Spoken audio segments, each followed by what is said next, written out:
Hello साथियों, आप सभी लोगों का आपके अपने यूट्यूब चैनल बोधपूर्णा एग्जाम क्लासेस पर स्वागत है। जैसा कि आप सभी लोगों को पता होगा, आरआरबी ग्रुप डी में साइंस का बहुत ज़्यादा भूमिका है। इसी को ध्यान में रखते हुए हमने आप सभी लोगों के लिए साइंस का कई चैप्टर यहाँ पर बायोलॉजी के प्रैक्टिस सेट या पीवाईक्यू के माध्यम से और जो प्रीवियस ईयर क्वेश्चन के माध्यम से जितने भी पूछे गए थे, वहाँ पर जो चैप्टर वाइज हमने पहले करा दिया है। आप सभी लोग अगर देखना चाहते हैं तो हमारे प्लेलिस्ट में जाकर वहाँ पर देख सकते हैं। और आज जो हम आप सभी लोगों को जो आज कराएंगे, यहाँ पर जो 17 अगस्त 2022 के जो तीनों शिफ्ट के जो बायोलॉजी में जितने भी क्वेश्चन आए थे उसको, और उसके बाद में 18 अगस्त 2022 के बायोलॉजी के जितने भी क्वेश्चन पूछे गए थे, उसका जो आज हम सभी लोग सोल्यूशन उसका करेंगे। तो आज चलते हैं अपने क्वेश्चन पर। यहाँ पर हम लोग देख लेते हैं क्वेश्चन जो फर्स्ट था। यहाँ पर ये 17 अगस्त फर्स्ट शिफ्ट का जो है पेपर है। तो यहाँ पर जो क्वेश्चन फर्स्ट था, निम्नलिखित में से कौन सा जीव समूह पर्यावरण को स्वच्छ रखने में सहायक होता है? प्रोटोजोआ और लाइकेन, या शैवाल और प्रोटोजोआ, या शैवाल और लाइकेन, या जीवाणु और कवक? तो यहाँ पर जो पर्यावरण को स्वच्छ बनाए रखने में जो सर्वाधिक योगदान है, यहाँ पर जीवाणु और कवक का है। ये जीवाणु बैक्टीरिया और फंजाई का है। क्यों है? क्योंकि एक ये सेप्रोफिटिक, मतलब ये क्या है, एक सेप्रोफिटिक एनिमल है। सेप्रोफिटिक एनिमल है। सेप्रोफिटिक एनिमल है, या इसे हम लोग क्या कहते हैं, मृतोप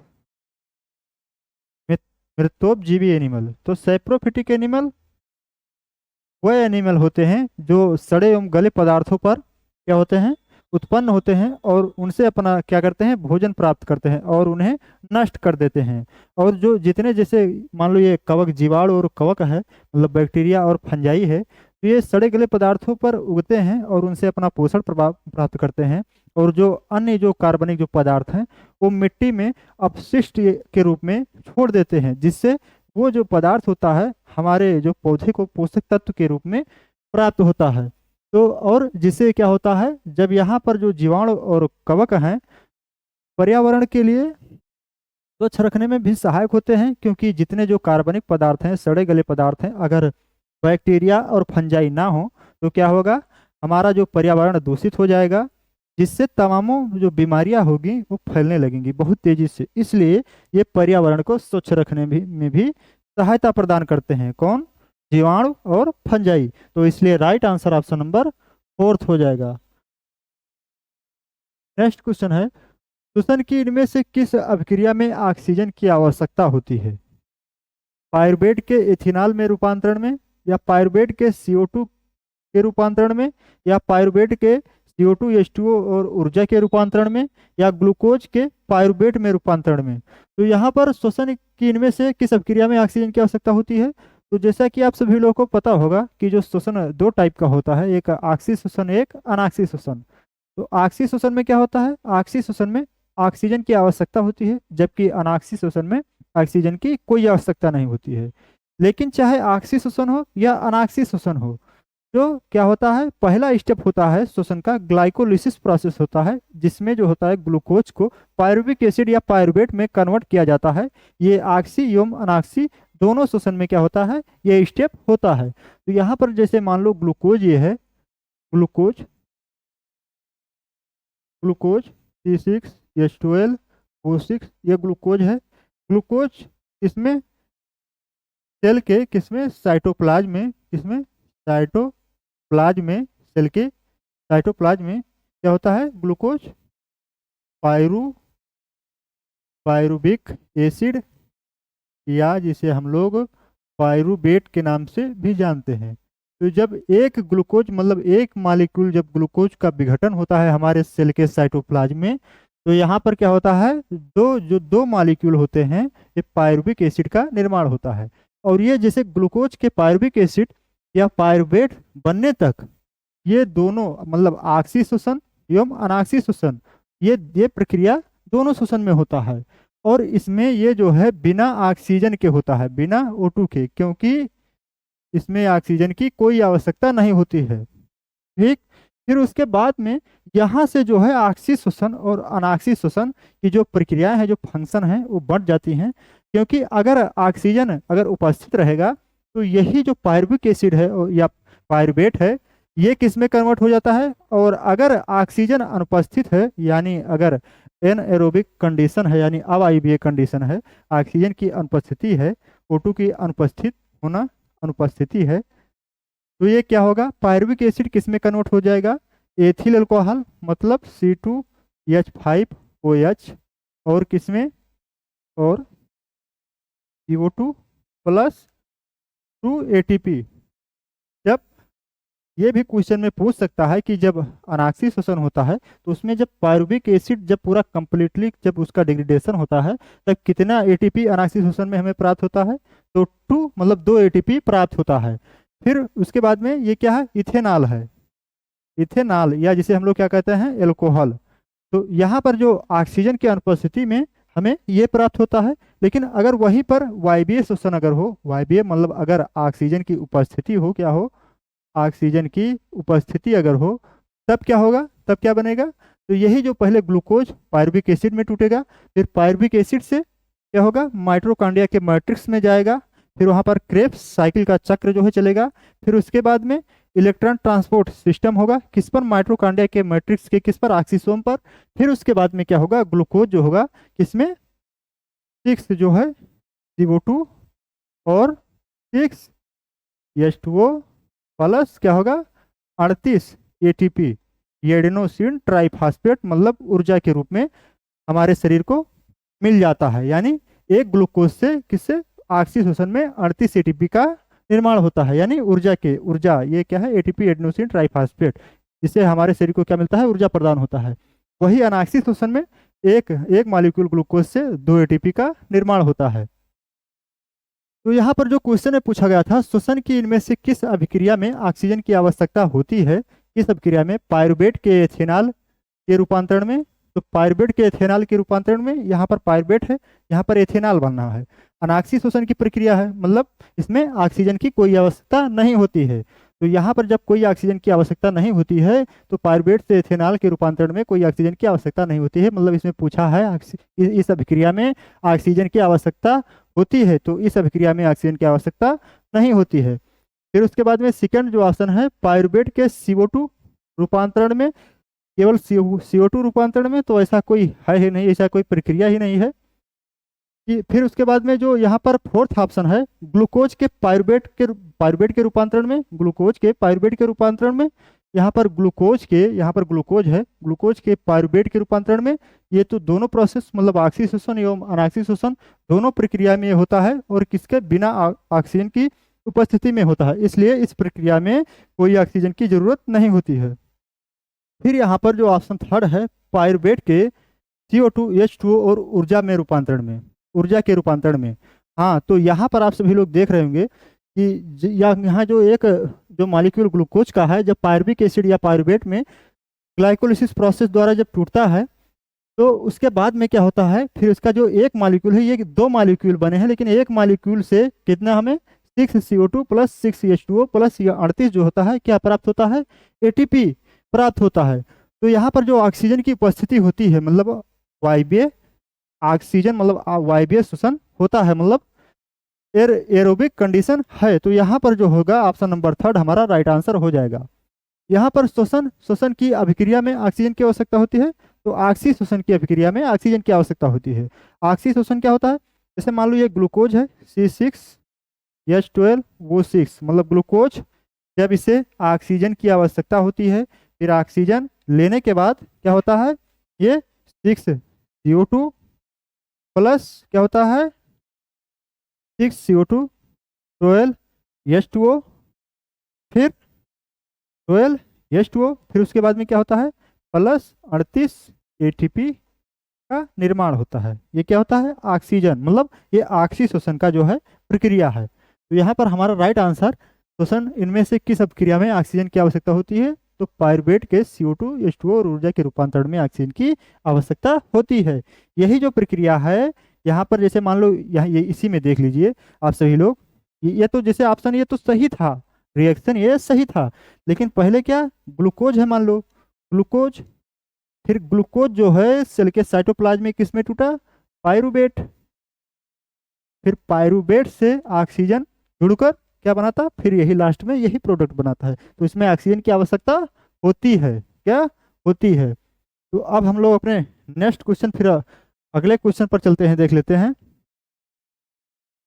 हम लोगों का अगला क्वेश्चन है, अगला क्वेश्चन है श्वसन तंत्र का कौन सा भाग वायु मार्ग के निपातन या कोलैप्सिंग को रोकता है। श्वसन तंत्र का कौन सा भाग वायु मार्ग के निपातन या कोलैप्सिंग को रोकता है। कोलैप्सिंग मतलब ये मान लो हमारा श्वसन तंत्र है, ट्रैकिया है श्वसन तंत्र, अगर मान लो इसमें कोई वायु मार्ग जैसे बड़े आसानी से भी चला जाता है, लेकिन कोई ना कोई अंग जरूर होगा जो हम चाहे जिस तरह से, चाहे इस तरह से, चाहे इस तरह से, चाहे जिस तरह से मोड़ लें अपने गर्दन को, लेकिन यहाँ पर जो हमारा ट्रेकिया है ना ये मुड़ता है ना ये रुकता है ना हमारा सांस अवरुद्ध होता है। तो किसके कारण होता है, यहाँ पर हमारे जो ट्रेकिया में होता है, ट्रेकिया में क्या होता है, एक ट्रेकिया में सी शेप का एक सी टाइप का स्ट्रक्चर होता है जिसे हम लोग क्या कहते हैं, कार्टिलेज रिंग, जिसे हम लोग क्या कहते हैं, कार्टिलेज रिंग। ये कार्टिलेज रिंग हमारे वायु मार्ग के यहाँ पर जो ट्रैकिया हैं उनको नियंत्रित करता है कि वहां पर क्या हो, निपातन यानी कोलेजन ना हो, कोई मुड़े ना या चिपके ना या कुछ ना हो, जिससे मतलब आसानी से हमारे अंदर सांस जा सके या वायु जा सके। तो यहाँ पर जो राइट आंसर हो जाएगा ऑप्शन फर्स्ट, उपास्थि वलय या कार्टिलेज रिंग। फिर हम लोग अपने नेक्स्ट क्वेश्चन की तरफ चलते हैं। नेक्स्ट क्वेश्चन है हम सभी लोगों का, नेक्स्ट क्वेश्चन, नेक्स्ट क्वेश्चन है एड्स का पूर्ण रूप क्या है। एड्स का पूर्ण रूप क्या है। एड्स क्या है, एक वायरस जनित बीमारी है। क्या है, वायरस जनित बीमारी जो संक्रमित व्यक्तियों से फैलता है और किसे, संक्रमित सुई के माध्यम से भी एड्स फैलता है। तो एड्स एचआईवी जो होता है, एचआईवी एचआईवी वायरस के कारण जो है फैलता है। एड्स का जो है, जो यहाँ पर जो परीक्षण होता है इसके द्वारा किया जाता है, एक टेस्ट होता है Elisa enzyme linked immune solvent एसे, एंजाइम लिंक्ड इम्यून सॉल्वेंट एसे, इसके द्वारा जो है एड्स का जो है परीक्षण किया जाता है। पेपर में ये भी पूछ लेता है कि इलिसा क्या है। तो यहाँ पर पूछा है एड्स का पूर्ण रूप क्या है, एग्रीवेटेड इम्यूनोडिफिशियंट सिंड्रोम या एडेड इम्यूनोडिफिशियंट सिंड्रोम या आर्टिफिशियल इम्यूनोडिफिशियंट सिंड्रोम या एक्वायर्ड इम्यूनोडिफिशियंसी सिंड्रोम। तो यहाँ पर जो एड्स का जो पूर्ण रूप होगा acquired immunodeficiency syndrome. Right answer option number fourth हो जाएगा। ठीक, फिर हम लोग अपने नेक्स्ट क्वेश्चन पर चलते हैं। नेक्स्ट क्वेश्चन देख लेते हैं। यहाँ पर हम लोग का जो नेक्स्ट क्वेश्चन है, नेक्स्ट क्वेश्चन है कशेरुकियों की यकृत कोशिकाओं में एचसीआर द्वारा कौन सा महत्वपूर्ण कार्य किया जाता है।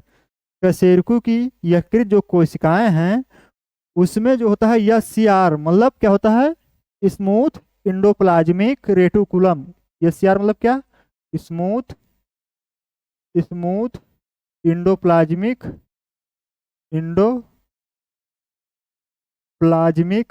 रेटिकुलम। क्या, इंडोप्लाज्मिक रेटिकुलम, एचसीआर यही है। तो यहाँ पर यही लिखा गया है एचसीआर द्वारा कौन सा महत्वपूर्ण कार्य किया जाता है। ऑप्शन फर्स्ट है औषधियों और विषों का निर्विषीकरण या जटिल शर्कराओं का संश्लेषण या प्रोटीन का संश्लेषण या लिपिड का संश्लेषण। तो जैसा कि आप सभी लोगों को पता होगा कि मनुष्य का जो शरीर है किससे मिलकर बना है, सेल से। मान लो एक मनुष्य का एक सेल का स्ट्रक्चर है, क्या है, मान लो एक सेल का स्ट्रक्चर है, ये मनुष्य के शरीर के एक सेल का स्ट्रक्चर है। इसमें क्या होता है, बीच में न्यूक्लियस, क्या, न्यूक्लियस यानी केंद्रक, क्या होता है, केंद्रक। ठीक, इसमें क्रोमैटिन होता है, उसके बाद में न्यूक्लियोलस, फिर उसके बाद में यहाँ पर जैसे आप माइटोकॉन्ड्रिया मान लीजिए, फिर उसके बाद में क्या, गाल्जी बॉडी, राइबोसोम फिर होता है इसमें, फिर राइबोसोम भी होता है, फिर यहाँ पर जो होता है इंडोप्लाज्मिक जो होता है रेटिकुलम भी होता है। इंडोप्लाज्मिक रेटिकुलम, इंडोप्लाज्मिक रेटिकुलम मान लीजिए ये इंडोप्लाज्मिक रेटिकुलम है। ठीक, लेकिन जो रेटिकुलम होता है इंडोप्लाज्मिक ये टू टाइप का होता है। कौन सा, एक स्मूथ इंडोप्लाज्मिक रेटिकुलम, एक क्या होता है रफ इंडोप्लाज्मिक रेटिकुलम। तो ये कौन सा है, अगर इंडोप्लाज्मिक रेटिकुलम के सरफेस पर राइबोसोम के दाने लगे हों तो रफ इंडोप्लाज्मिक रेटिकुलम हो जाता है, रफ इंडोप्लाज्मिक रेटिकुलम। अगर वहीं अगर इंडोप्लाज्मिक रेटिकुलम का जो है सरफेस अगर स्मूथ रहे तो उसे क्या कहते हैं, smooth endoplasmic reticulum, smooth endoplasmic reticulum, तो वही एससीआर है, ये है एससीआर। यहाँ पर जो यकृत है, यकृत भी एक क्या है, अंग है। तो आप सभी लोग को पता होगा कि चाहे जो हो, चाहे शरीर का कोई भी पार्ट हो, सेल से मिलकर बना होता है। तो अंग जो भी है, ये भी हमारा, इसका जो इकाई है सेल से ही मिलकर बना है यकृत का।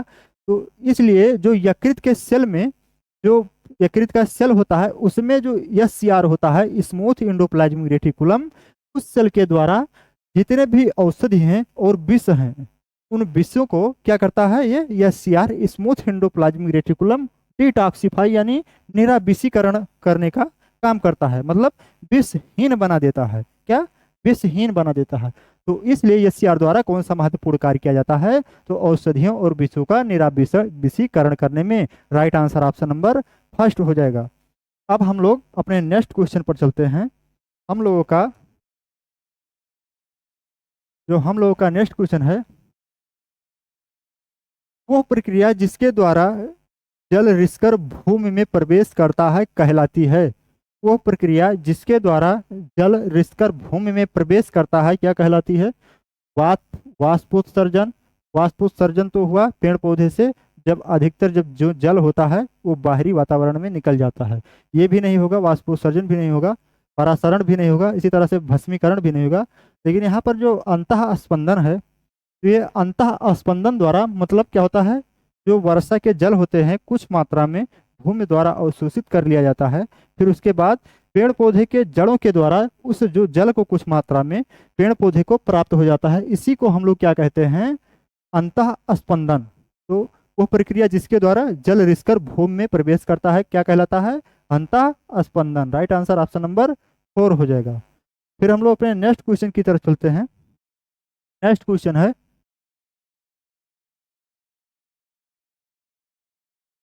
नेक्स्ट क्वेश्चन हमारा, किस जीवाणु की उपस्थिति जल प्रदूषण का सूचक है? मैं ऑप्शन में दिया है vibrio cholera, vibrio cholera, E coli coliform, या साल्मोनेला टाइफी, या माइकोबैक्टीरियम ट्यूबरकुलोसिस। तो किस जीवाणु की उपस्थिति जल का प्रदूषण का सूचक है, मतलब अगर जल में कौन सा जीवाणु मतलब पाया जाता है जो जल प्रदूषण का सूचक है, तो यहाँ पर जो विब्रियो कॉलरा है, ये तो कॉलरा डिजीज काज करता है। फिर उसके बाद में यहाँ पर जो साल्मोनेला टाइफी है, ये टाइफाइड, ये माइकोबैक्टीरियम ट्यूबरकुलोसिस है, ये टीबी। यहाँ पर जो ई कोलाई जो कोलीफार्म जो बैक्टीरिया है, मनुष्य के बड़ी आंत में निवास करती है।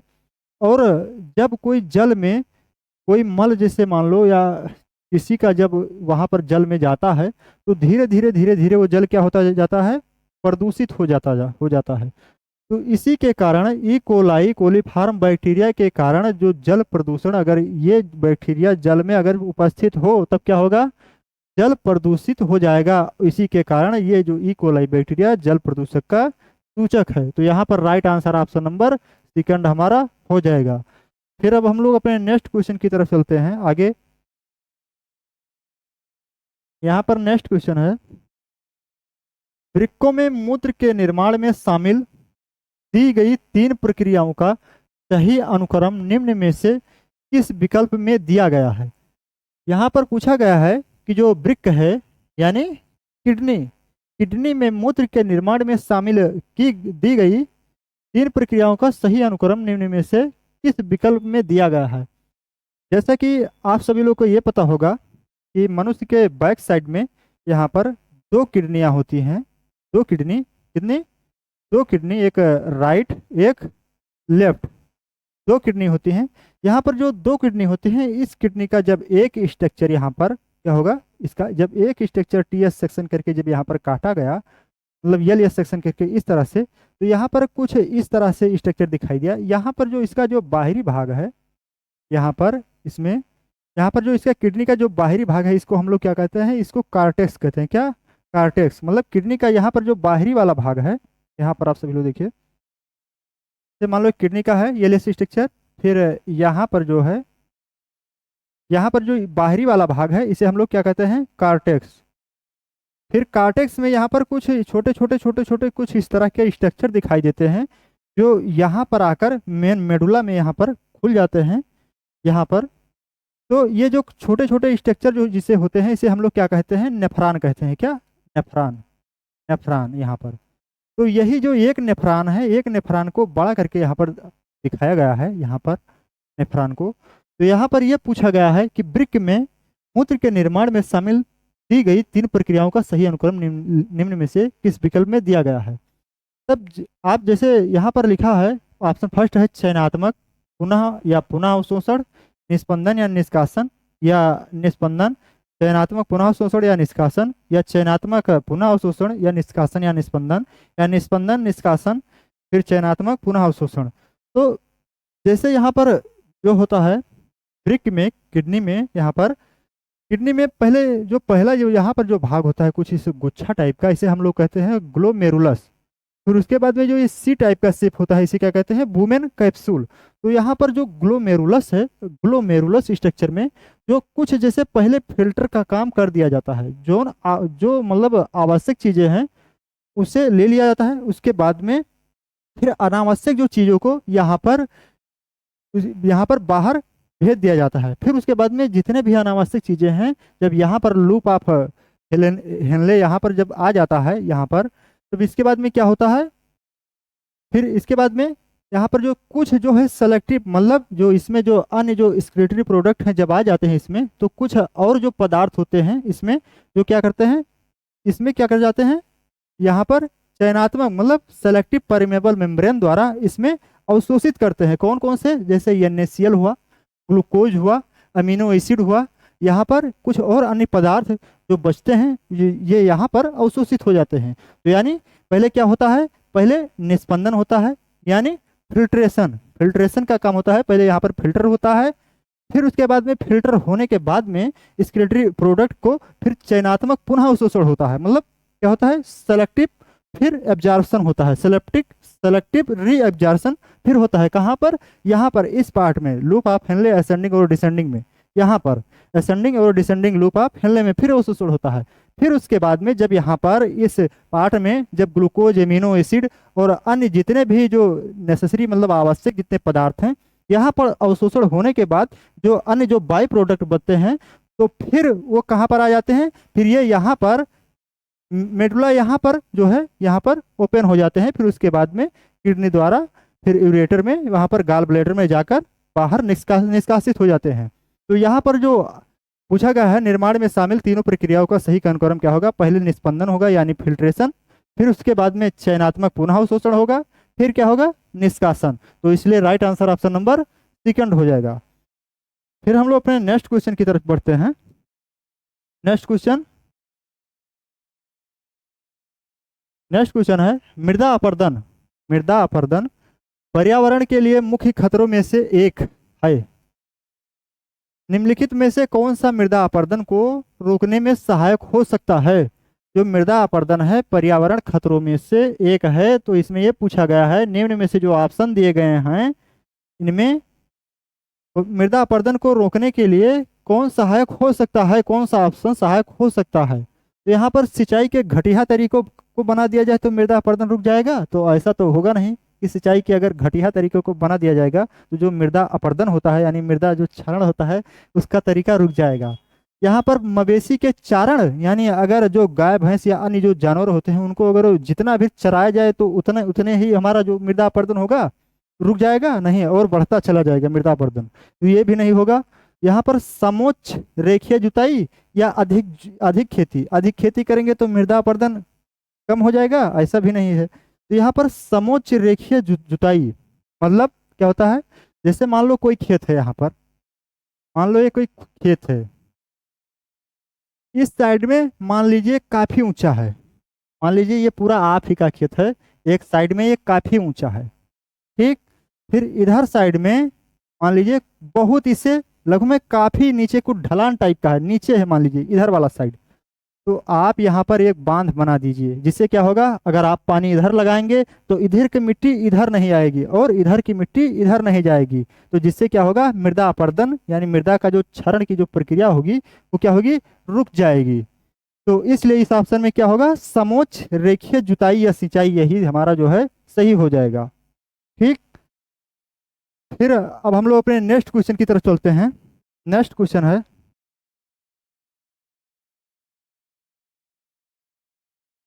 नेक्स्ट क्वेश्चन, नेक्स्ट क्वेश्चन है, इनमें से क्या अलैंगिक प्रजनन का उदाहरण नहीं है? ग्राफ्टिंग या द्विविभाजन या मुकुलन या विखंडन। तो जो जनन होता है जीवों में वो दो टाइप का होता है, लैंगिक जनन एवं अलैंगिक जनन। तो यहाँ पर जितने भी विभाजन दिए गए हैं, यहाँ पर जैसे द्विविभाजन है, बाइनरी फिजन है, ये किस में हो सकता है? जैसे अमीबा में, मतलब मान लीजिए ये अमीबा का स्ट्रक्चर है, तो यहाँ पर बीचों बीच में यहाँ से पहले पहले धीरे धीरे डिवाइड होना शुरू होगा, फिर उसके बाद में यहाँ पर फारो बन के फिर यहाँ से अलग हो जाएगा, और किसमें? दो अमीबा में मान लीजिए कन्वर्ट हो गया, दो अमीबा में कन्वर्ट हो गया, तो ये क्या होगा? द्विविभाजन यानी बाइनरी फिजन।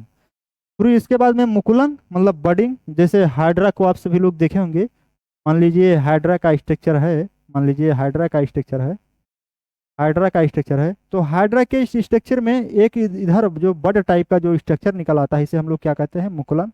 और ये बड लास्ट में अलग होकर के एक नया हाइड्रा बना लेता है, जिसे हम लोग क्या कहते हैं? मुकुलन। या विखंडन या फ्रेगमेंटेशन, यानी किसी पौधे का, यानी किसी जो पौधे का पार्ट जैसे पत्ती, लीफ या अन्य कोई पार्ट जब टूट कर अलग होकर नया पौधे का निर्माण कर ले तो हम लोग उसे क्या कहते हैं? विखंडन कहते हैं। लेकिन यहाँ पर ग्राफ्टिंग क्या है? ग्राफ्टिंग है जैसे मान लो कोई पौधा है, उस वो अपने निम्न क्वालिटी का है, मतलब निम्न जाति का है, जैसे मान लो कोई आम का पेड़ है, वो निम्न क्वालिटी का है, उसमें हम लोग हाई क्वालिटी का जो है पौधा लाएं, उसमें कलम बनाकर उसमें लगा दें, मतलब उसको मिक्स कर दें उसी पौधे में, तो उस प्रक्रिया को क्या कहते हैं? ग्राफ्टिंग कहते हैं।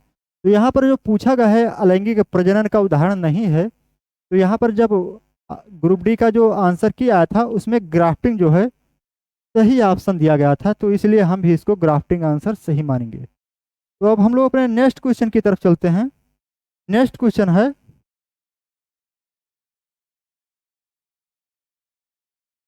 किशोरावस्था के दौरान मानव शरीर में अनेक परिवर्तन होते रहते हैं। निम्नलिखित में से कौन सा परिवर्तन केवल लड़कियों में लैंगिक परिपक्वता से संबंधित है? ऑप्शन फर्स्ट है उनकी दिखावट के प्रति सचेतता, या स्तन ग्रंथियों की वृद्धि, या शरीर के विभिन्न हिस्सों पर बाल बढ़ना, या ऑप्शन फोर है मुहासों युक्त तैलीय त्वचा। तो यहाँ पर जो इसका राइट आंसर हो जाएगा स्तन ग्रंथियों की वृद्धि, यानी क्या होगा? निम्नलिखित में से कौन सा परिवर्तन केवल लड़कियों में लैंगिक परिपक्वता से संबंधित है? तो यहाँ पर स्तन ग्रंथियों में वृद्धि जो होती है केवल और केवल किस में होती है? लड़कियों में होती है। फिर हम लोग अपने नेक्स्ट क्वेश्चन की तरफ चलते हैं। नेक्स्ट क्वेश्चन देख लेते हैं क्या है नेक्स्ट क्वेश्चन। नेक्स्ट क्वेश्चन है, मनुष्य के पाचन तंत्र में होने वाली कौन सी क्रिया गंदगी पर साबुन के पाइसीकरण की क्रिया के समान होती है? मतलब इसमें यह पूछा गया है कि मनुष्य के पाचन तंत्र में होने वाली कौन सी क्रिया गंदगी पर साबुन के पाइसीकरण के क्रिया के समान होती है। मतलब यहाँ पर ऑप्शन दिया गया है, पित्त लवण द्वारा बड़ी वसा गोलिकाओं को छोटी गोलिकाओं में विघटित किया जाना, या पित्त रस एंजाइमों द्वारा स्टार्च के पाचन में सहायता करना, या पित्त रस द्वारा क्षारीय माध्यम प्रदान किया जाना, या पित्त रस द्वारा अम्लीय माध्यम प्रदान किया जाना। तो यहाँ पर जैसे इसमें कहा गया है कि जैसे गंदगी पर साबुन के पाइसीकरण की क्रिया होती है, उसी तरह से हमारे जो पाचन तंत्र में यहाँ पर जो पित्त लवण है, पित्त लवण यानी पित्त जो रस है, उसी पित्त जो है रस है, यहाँ पर किससे? पित्त रस जो होता है, बाइल यानी जूस होता है, ये कहाँ पर? जो गाल ब्लैडर से जो निकलता है, तो ये जो होता है वसा वसा का जो है इमल्सिफिकेशन यानी वसा का जो है पाइसीकरण करता है। क्या? पाइसीकरण करता है।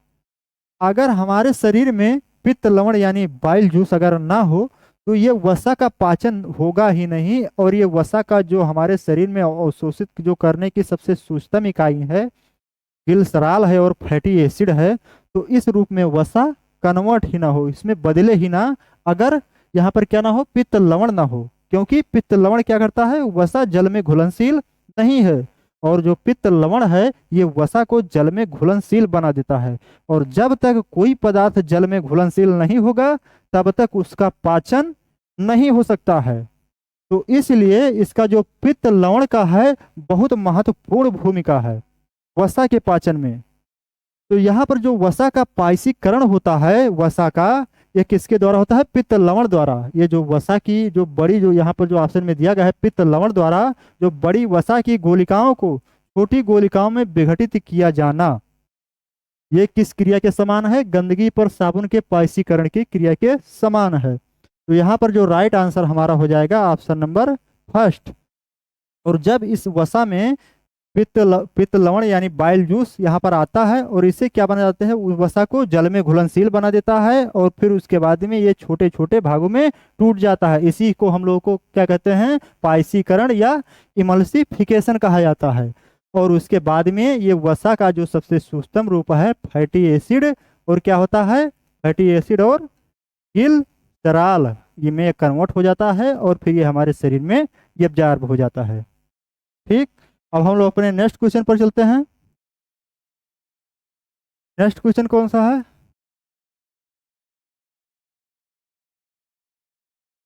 नेक्स्ट क्वेश्चन है, निम्नलिखित में से कौन सा भाग पौधों में गैसीय विनिमय में सहायता होता है या करता है?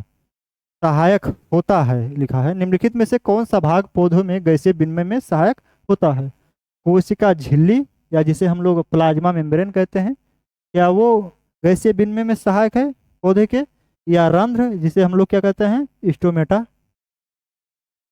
क्या ये गैसीय विनिमय में सहायक है? या केंद्रक, जिसे हम लोग क्या कहते हैं? न्यूक्लियस, क्या ये गैसीय विनिमय में सहायक है? या रक्षक कोशिकाएं, जिसे हम लोग क्या कहते हैं? गार्ड सेल, क्या? गार्ड सेल, क्या ये सहायक है? तो यहाँ पर जो गैसीय विनिमय में रंध्र जो होता है हमारे, जैसे आप सभी लोग यहाँ पर फिगर में देख रहे होंगे, लीफ है। यहाँ पर लीफ के जो क्या होता है नीचे साइड, ये बॉटम का साइड है, ये लीफ का जो नीचे का भाग है ये है। नीचे के साइड में जब देखा गया यहाँ पर, तो क्या होगा? यहाँ पर दिखाई देता है छोटे छोटे छोटे छोटे कुछ इस तरह के स्ट्रक्चर दिखाई देते हैं, जिसे हम लोग क्या कहते हैं? स्टोमेटा या रंध्र। इसके द्वारा क्या होता है? गैसीय विनिमय का आदान प्रदान होता है।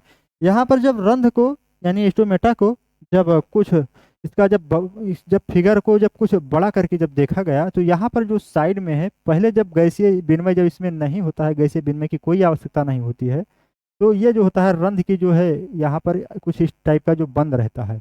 यहाँ पर स्टोमेटा का जो पोर होता है यहाँ पर कुछ बंद रहता है जब गैसीय विनिमय की आवश्यकता नहीं होती है।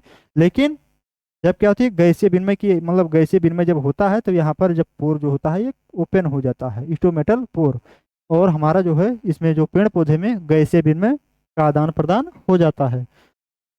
तो यहाँ पर ये जो साइड में है, ये साइड में आप सभी लोगों को दिख रहा होगा, क्योंकि आगे क्वेश्चन है इसमें और पूछा गया है, तो उसमें ये भी काम करेगा। तो ये जो बगल का है स्टोमेटल पोर के जो बगल का, इसको हम लोग क्या कहते हैं? गार्ड सेल कहते हैं, यानी जिसे हम लोग क्या कहते हैं? रक्षक कोशिकाएं कहते हैं। क्या कहते हैं? रक्षक कोशिकाएं, या जिसे हम लोग गार्ड सेल कहते हैं। ठीक, गार्ड सेल। फिर यहाँ पर जो स्टोमेटल पोर है और ये स्टोमेटा है, और गार्ड सेल में यहाँ पर जो क्लोरोप्लास्ट के कुछ स्ट्रक्चर प्रेजेंट होते हैं। तो इस तरह से यहाँ पर जो है निम्नलिखित में से कौन सा भाग पौधे में गैसीय विनिमय में सहायक होता है? तो जो यहाँ पर रंध्र होता है, स्टोमेटा होता है, ये गैसीय विनिमय में क्या होता है? सहायक होता है। फिर हम लोग अपने नेक्स्ट क्वेश्चन पर चलते हैं। नेक्स्ट क्वेश्चन चलते हैं, देख लेते हैं नेक्स्ट क्वेश्चन। नेक्स्ट क्वेश्चन है, एक गर्भ निरोधक तकनीकी जो गर्भाशय के भीतर शुक्राणुओं को फेगोसाइटोसिस मतलब भक्षण कर लेता है। क्या? भक्षण कर लेता है, यानी खा लेता है किसको? शुक्राणुओं को। एक गर्भ निरोधक तकनीकी जो गर्भाशय के भीतर शुक्राणुओं के फेगोसाइटोसिस को बढ़ाती है, वो कौन सी है? क्या है? ऑप्शन फर्स्ट, या सेकंड, या थर्ड, या फोर्थ। ऑप्शन फर्स्ट है कंडोम का उपयोग, या कापर टी का उपयोग, या गर्भ निरोधक गोलियों का उपयोग, या सर्जरी का उपयोग। तो यहाँ पर जो हम लोग का जो राइट आंसर हो जाएगा कौन सा हो जाएगा? कापर टी का उपयोग। क्या हो जाएगा? कापर टी का उपयोग। अब हम लोग अपने नेक्स्ट क्वेश्चन पर चलते हैं।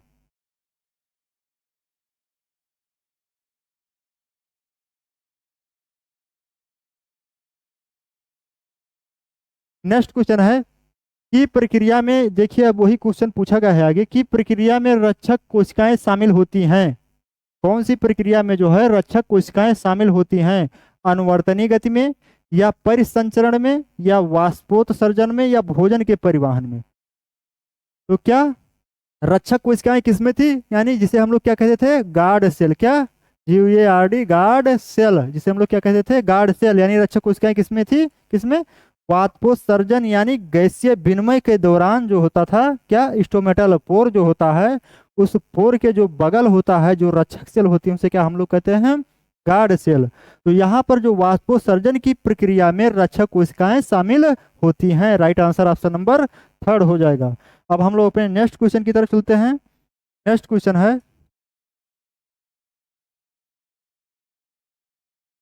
है, मृदा निम्नीकरण इन दिनों सामना की जाने वाली प्रमुख पर्यावरणीय समस्याओं में से एक है।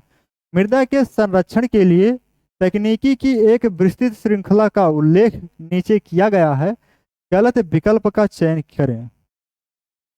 यहाँ पर पूछा गया है मृदा संरक्षण के लिए कुछ तकनीकी हैं जो दिए गए हैं, कुछ गलत विकल्प दिए गए हैं। कौन सी तकनीकी नहीं हो सकती है मृदा संरक्षण के लिए, तो उस विकल्प का जो है चयन कीजिए। यहाँ पर आप सभी लोग देख रहे होंगे वेदिका कृषि है, जो पहाड़ी इलाकों ढलानों पर होती है, वेदिका कृषि वहाँ पर की जाती है।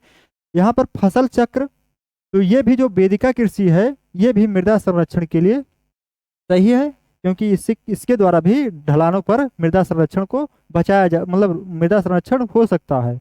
ठीक, यहाँ पर जो फसल चक्र है, यानी फसल चक्र मतलब इस बार कोई और फसल अनिवार्य, जैसे कोई और फसल, जिससे हमारा जो है मृदा का कटाव कम से कम हो सके और इस तरह फसल का हम लोग उसमें उत्पादन करें। तो ये फसल चक्र के द्वारा भी जो होता है मृदा का संरक्षण होता है।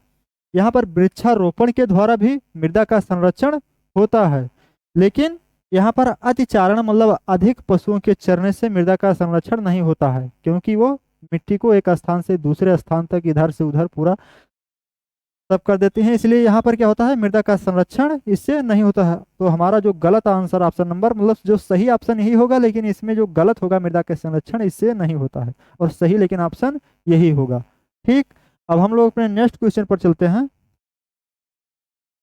नेक्स्ट क्वेश्चन है हम सभी लोगों का यहाँ पर, निम्न में से कौन सा कथन गलत है? ये अब अगले शिफ्ट मतलब किसी अन्य शिफ्ट का जो पेपर होगा उसी से श्वसन से संबंधित एक और क्वेश्चन पूछ लिया गया है। यहाँ पर कौन सा कथन गलत पूछा गया है? तो किण्वन की प्रक्रिया के लिए ऑक्सीजन आवश्यक नहीं है। तो फर्मेंटेशन जो प्रक्रिया होती है उसके लिए ऑक्सीजन की कोई आवश्यकता नहीं होती है। तो ये जो है ऑप्शन सही है। श्वसन के प्रथम चरण में पायरुविक अम्ल का निर्माण होता है। जैसा कि हमने आप सभी लोगों को पहले ही बताया कि जब ग्लूकोज का जो विघटन होता है प्रथम चरण में, ग्लाइकोलिसिस की जो प्रक्रिया होती है, उसमें पायरुविक अम्ल का निर्माण होता है। फिर यहाँ पर जो थर्ड है, माइटोकॉन्ड्रिया में ऑक्सीजन की सहायता से एसिटिक अम्ल का निर्माण होता है, एसिटिक अम्ल का विघटन होता है। तो यहाँ पर जो है ये ऑप्शन गलत है। क्या है? ये ऑप्शन गलत है। फिर यहाँ पर जो श्वसन के प्रथम चरण में ग्लूकोज का विघटन होता है, तो जो श्वसन का जो प्रथम चरण था ग्लाइकोलिसिस, उसमें क्या होता था, ग्लूकोज का विघटन होता था। यानी राइट आंसर ये भी राइट है। लेकिन यहाँ पर पूछा था कौन सा कथन गलत है, तो गलत तो कथन ये है, तो इसलिए राइट आंसर हमारा यही होगा। ठीक, फिर हम लोग अपने नेक्स्ट क्वेश्चन पर चलते हैं। नेक्स्ट क्वेश्चन है, निम्नलिखित में से किस जीव में लिंग का निर्धारण आनुवंशिक रूप से नहीं होता है? में पूछा गया है किस जीव में लिंग का निर्धारण आनुवंशिक रूप में नहीं होता है। जैसे मनुष्य में जो होता है लिंग का निर्धारण आनुवंशिक रूप में होता है। जैसे जो मनुष्य में जो पुरुष का जो लिंग गुणसूत्र होता है एक पेयर होता है, एक्स वाई होता है, उसी तरह से जो महिला का जो लिंग गुणसूत्र होता है वो एक पेयर होता है, वो क्या होता है, एक्स एक्स होता है। यानी ये फिक्स रहता है कि ये मनुष्य जो होगा पुरुष होगा और इसका गुणसूत्र एक्स एक्स है, तो ये क्या होगी, महिला होगी। लेकिन यहाँ पर एक जीव है जो इसमें ये फिक्स ही नहीं रहता है कि ये क्या होगा, कब मेल होगा कब फीमेल होगा। तो निम्न में से किस जीव में लिंग का निर्धारण आनुवांशिक रूप से नहीं होता है? तो यहाँ पर जो घोघा है, घोघा, ये अपने जीवन काल में लगभग में 1-2 बार अपना जो है लिंग चेंज कर लेता है, क्योंकि ये कभी मेल में कन्वर्ट कर लेता है अपने आप को, कभी फीमेल में। क्योंकि क्यों कर लेता है? क्योंकि इसमें लिंग जो निर्धारण का आनुवांशिक रूप ही नहीं होता है। जब इसको प्रजनन करने की इच्छा होती है तब ये फीमेल में हो जाता है, और जब प्रजनन ना करने की इच्छा तब मेल में। तो यानी घोघा जो है, घोघा जो है हमारा क्या हो जाएगा? घोघा राइट आंसर। फिर हम लोग अपने नेक्स्ट क्वेश्चन पर चलते हैं, देख लेते हैं नेक्स्ट क्वेश्चन। क्वेश्चन अगला है, निम्नलिखित में से कौन सी मानव कोशिका अपने आकार को बदलने की क्षमता रखती है? कौन सी मानव कोशिका अपने आकार को बदलने की क्षमता रखती है? ऑप्शन फर्स्ट है यकृत की कोशिकाएं, या आरबीसी, या मस्तिष्क की कोशिकाएं, या डब्ल्यूबीसी। कौन सी कोशिकाएं अपने आकार बदलने की क्षमता रखती हैं? तो ना यकृत की कोशिकाएं, ना आरबीसी की। आरबीसी की बदल सकती हैं, लेकिन अगर देखा जाए जो राइट जो माना था क्वेश्चन आरआरबी में जो आया था, यहाँ पर डब्ल्यूबीसी होगा। Right answer option number fourth होगा। व्हाइट ब्लड कार्सेल्स, श्वेत रुधिर कणिका जो है क्या है? अपने आकार को बदलने की क्षमता रखते हैं, इसलिए right answer option number fourth WBC. अब हम लोग अपने नेक्स्ट क्वेश्चन की तरफ चलते हैं। नेक्स्ट क्वेश्चन है, फिर वही जो क्वेश्चन है जो हमने आप सभी लोगों को पहले ही बता दिया था एक ही क्वेश्चन में। मानव वृक्क में, मतलब किडनी में जो वृक्काणु है यानी नेफ्रॉन जो है, नलिकानुमा भाग द्वारा आरंभिक निस्पंदन यानी फिल्ट्रेशन से इनमें से किन पदार्थों का चयनात्मक पुनः अवशोषण कर लिया जाता है? यानी फिल्ट्रेशन के बाद इसमें से पूछा गया है किस पदार्थों का जो है चयनात्मक पुनः अवशोषण कर लिया जाता है फिल्ट्रेशन के बाद भी। यहाँ पर loop of Henle, ascending loop और डिसेंडिंग लूप, इसमें पूछा गया है। तो जैसा कि हमने आप सभी को बताया ही था कि यहाँ पर जो होता है क्या, यूरिक एसिड, यहाँ पर ग्लूकोज, अमीनो एसिड, सोडियम, तो यहाँ पर जो सोडियम होता है, पोटेशियम यहाँ पर क्या होता है, और H2O।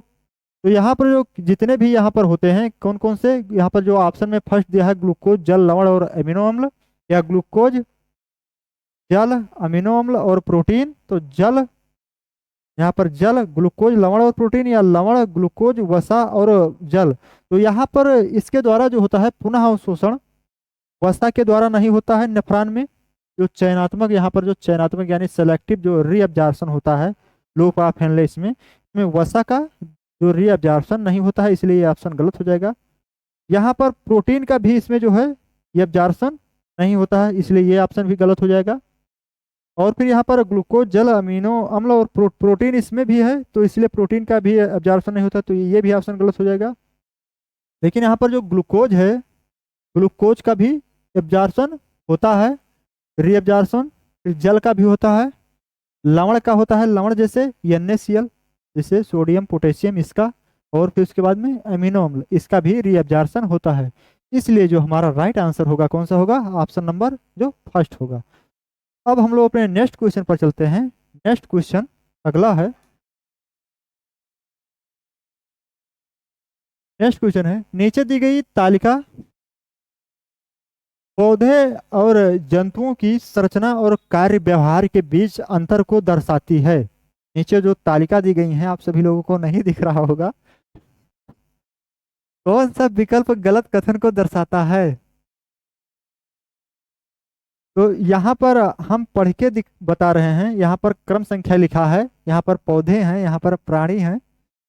तो यहाँ पर जो ये है, ये पौधे का है, ये पूरा वाला, ये प्राणी का सेक्शन है पूरा वाला। तो यहाँ पर लिखा है, ये में है पौधे जो है अचल रहते हैं, यह प्राणी जो है भोजन साथी और आश्रय की तलाश में भटकते हैं। तो ये हमारा सही है। जो बी है क्रम संख्या, अधिकांश ऊतक मृत होते हैं, यानी पौधे में जो पौधे का होता है अधिकांश ऊतक मृत होते हैं, तो ये सही है। अधिकांश ऊतक जीवित होते हैं, तो ये जो एनिमल में होता है यानी प्राणी में अधिकांश ऊतक जीवित रहते हैं, इसलिए ये भी सही है। ये भी सही है, ये भी सही है। फिर जो सी है, कम ऊर्जा की आवश्यकता होती है, अधिक ऊर्जा की आवश्यकता होती है। पौधे में जो है कम ऊर्जा की आवश्यकता होती है, प्राणी में अधिक ऊर्जा की आवश्यकता होती है। हाँ, तो ये भी सही है। पौधे में कम ऊर्जा की आवश्यकता होती है, प्राणी में अधिक ऊर्जा की आवश्यकता होती है। ऑप्शन जो डी है, इनके केवल कुछ ही भाग बढ़ते हैं। पौधे के केवल कुछ ही भाग बढ़ते हैं, और प्राणी है, प्राणी में है, इनके केवल कुछ ही भाग बढ़ते हैं। तो प्राणी में केवल कुछ ही भाग बढ़ते हैं, ऐसा नहीं है। क्यों? क्योंकि इसमें जो है पौधे के सभी भाग, इसी तरह से प्राणी के जो है सभी भाग बढ़ते हैं। तो यानी जो हमारा गलत ऑप्शन ये है, इसलिए इसमें पूछा गया था कौन सा गलत कथन है। तो यहाँ पर जो डी ऑप्शन है, डी यानी थ्री में जो थ्री हमारा जो यहाँ पर राइट आंसर, थ्री का डी जो हो जाएगा हमारा राइट हो जाएगा, मतलब सही ऑप्शन में ये होगा। ठीक, क्योंकि गलत पूछा है तो गलत हमारा डी है, तो इसलिए थ्री का क्या हो जाएगा, थ्री का डी, मतलब थ्री का जो डी ऑप्शन है ये हमारा गलत हो जाएगा। ठीक, ये मतलब राइट है ऑप्शन, ये राइट। फिर हम लोग अपने नेक्स्ट क्वेश्चन पर चलते हैं। नेक्स्ट क्वेश्चन है,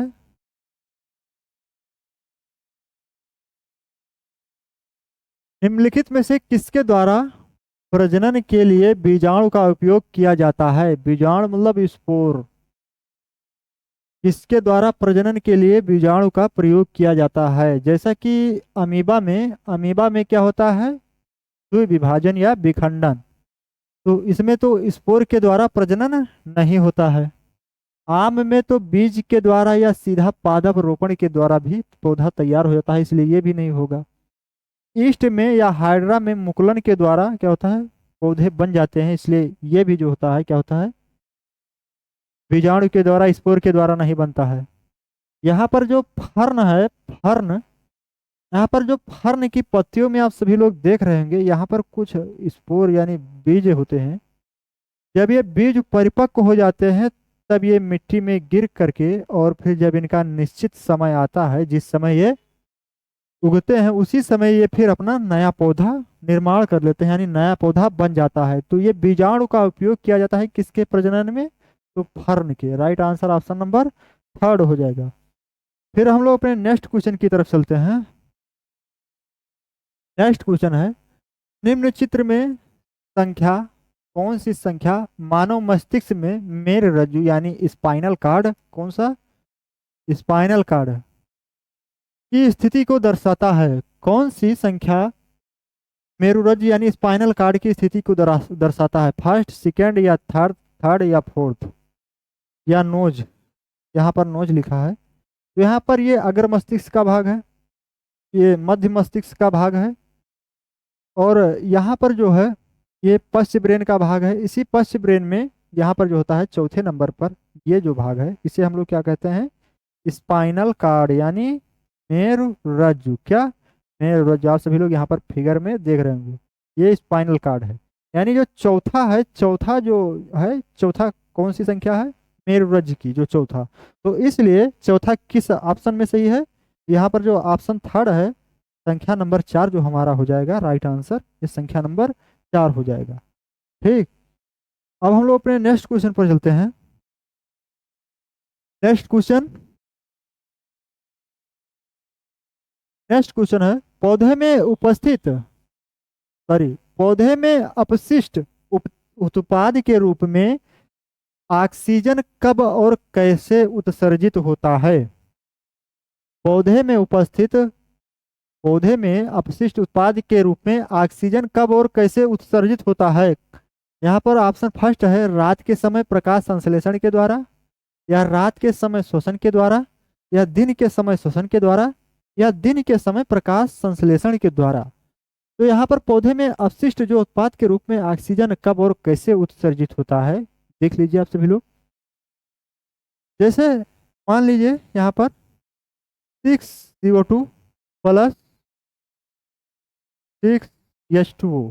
ठीक, यहाँ पर दिन है, क्या है, सूर्य का प्रकाश, क्या है, सूर्य का प्रकाश। ठीक, फिर यहाँ पर पत्ती है, मतलब ये पौधा है, पौधे में ये पत्ती है, पत्ती में क्या है, क्लोरोफिल है। कौन सा भाग है, क्लोरोफिल, क्लोरोप्लास्ट है। क्लोरोप्लास्ट के अंदर क्या रहता है, कौन सा पिगमेंट, क्लोरोफिल रहता है। क्लोरोफिल की उपस्थिति के कारण, क्लोरोफिल की उपस्थिति के कारण और सूर्य के प्रकाश की उपस्थिति के कारण दिन में पौधे क्या करते हैं, अपना भोजन बनाते हैं। किसमें, किस रूप में, C6H12O6 ग्लूकोज के फॉर्म में। और क्या बनता है, और ऑक्सीजन, क्या, ऑक्सीजन। तो इस तरह से पूछ रहा है पौधे में अपशिष्ट उत्पाद के रूप में ऑक्सीजन कब और कैसे उत्सर्जित होता है। तो ये भोजन के बनने के उपरांत ये अपशिष्ट जो उत्पाद के रूप में क्या बनता है, ऑक्सीजन बनता है। ठीक, ऑक्सीजन बनता है यहाँ पर अपशिष्ट उत्पाद के रूप में। तो दिन के समय प्रकाश संश्लेषण के द्वारा, राइट आंसर ऑप्शन नंबर ये जो रासायनिक अभिक्रिया है किसकी है, प्रकाश संश्लेषण की है। ठीक, अब हम लोग अपने नेक्स्ट क्वेश्चन की तरफ चलते हैं। नेक्स्ट क्वेश्चन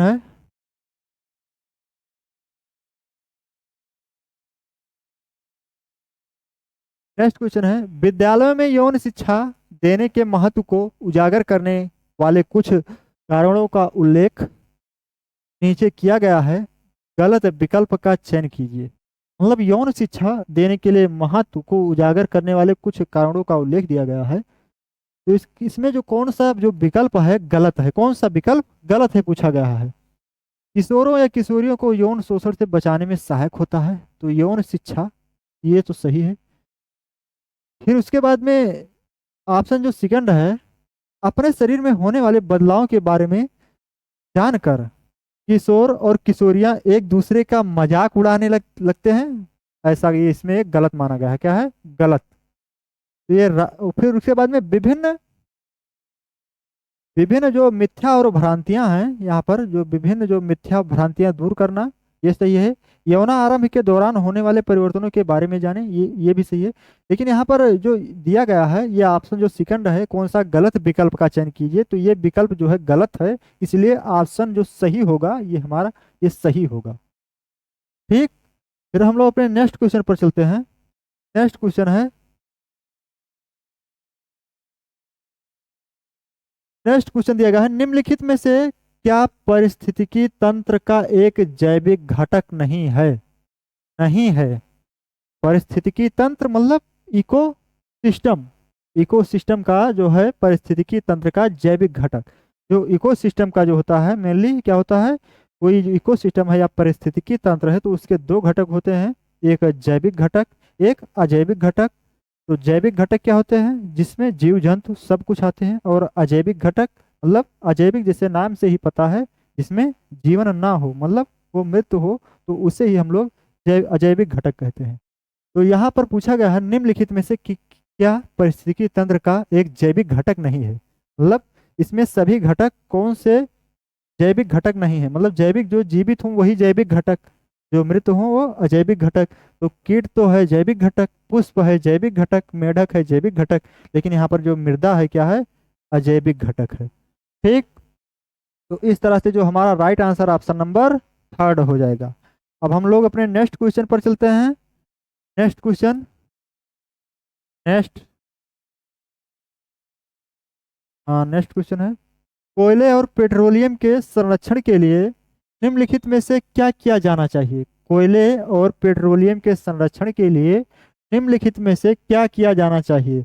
एयर कंडीशनिंग या हीटिंग सिस्टम का अत्यधिक उपयोग नहीं करना चाहिए, या सार्वजनिक परिवहन या कारपूल का उपयोग नहीं करना चाहिए, या सौर कुकर का उपयोग बिल्कुल भी नहीं करना चाहिए, या मानक तापदीप्त बल्बों के साथ स्थान पर CFL का उपयोग नहीं करना चाहिए। तो यहाँ पर पूछा गया है कोयले और पेट्रोलियम के संरक्षण के लिए निम्नलिखित में से क्या किया जाना चाहिए। तो क्या किया जाना चाहिए, एयर कंडीशन या हीटिंग सिस्टम का अत्यधिक उपयोग नहीं करना चाहिए। इसमें जो सही ऑप्शन ये हमारा ऑप्शन फर्स्ट हो जाएगा। अब हम लोग अपने नेक्स्ट क्वेश्चन पर चलते हैं। नेक्स्ट क्वेश्चन है,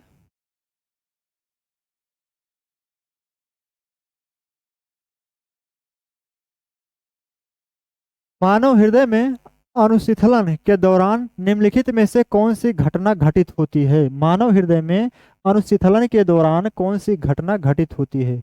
जब मानव शरीर जो है अनुशिथिल यानी जब शिथिल होता है मतलब जब आराम की स्थिति में चला जाता है, तो जो मानव का जो हृदय है, जैसे सोते टाइम मानव का जो हृदय आराम की स्थिति में जब चला जाता है, उसी को हम लोग क्या कहते हैं, अनुशीतलन के दौरान निम्नलिखित में से कौन सी घटना घटित होती है?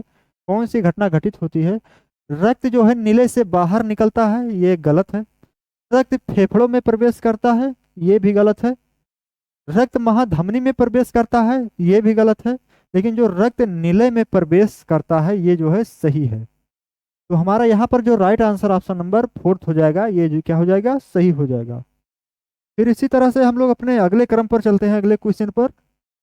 यहाँ पर क्वेश्चन नंबर अगला है,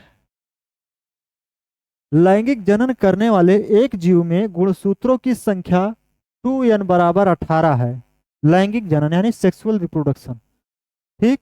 तो इसमें अलैंगिक जो है, अलैंगिक गुणसूत्र यानी यहाँ पर जो ऑटोसोम्स की संख्या कितनी होगी पूछा गया है। पूछा, इसमें कहा गया है कोई लैंगिक जनन करने वाला जीव है, उसमें कुल टोटल कितने गुणसूत्र हैं? 18 हैं, 18 गुणसूत्र हैं। जैसा कि आप सभी लोगों को पता होगा, मनुष्य में कितने गुणसूत्र होते हैं? 43। यानी कितने पेयर में देखा जाए तो 23 पेयर होते हैं। 23 क्या होते हैं, क्या होते हैं? 23 पेयर होते हैं।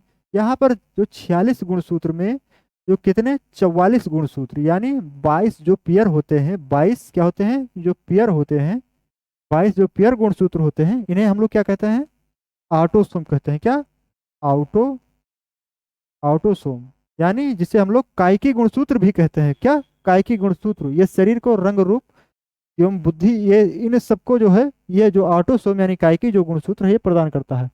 फिर उसके बाद में जो दो गुणसूत्र बचे होते हैं इसमें, यानी एक पेयर, कितने? एक पेयर, लास्ट वाला जो किसमें, जो पुरुष में होता है यक्स वाई और महिला में यक्स यक्स।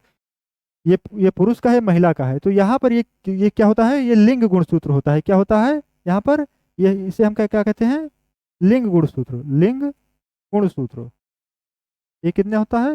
ये दो, मतलब दो गुणसूत्र होता है, एक पेयर होता है। तो ये क्या होता है? ये लिंग निर्धारण का कार्य करता है। तो इसी तरह से इसी के आधार पर यहाँ पर 18 पूछ लिया गया है बस, कि 18 गुणसूत्र हैं एक लैंगिक जनन करने वाले में। तो यहाँ पर 18 गुणसूत्र है। फिर ठीक, फिर यहाँ पर जब उसमें जब 44, जैसे 44 या 22 पेयर ऑटोसोम है, तो इसमें क्या होगा? जो 16 होगा ऑटो क्रोमोसोम होगा। क्या होगा? 16 ऑटो ऑटो ऑटोसोम होगा। और दो क्या होगा? दो यहाँ पर सेक्स सेक्स क्रोमोसोम होगा। क्या होगा?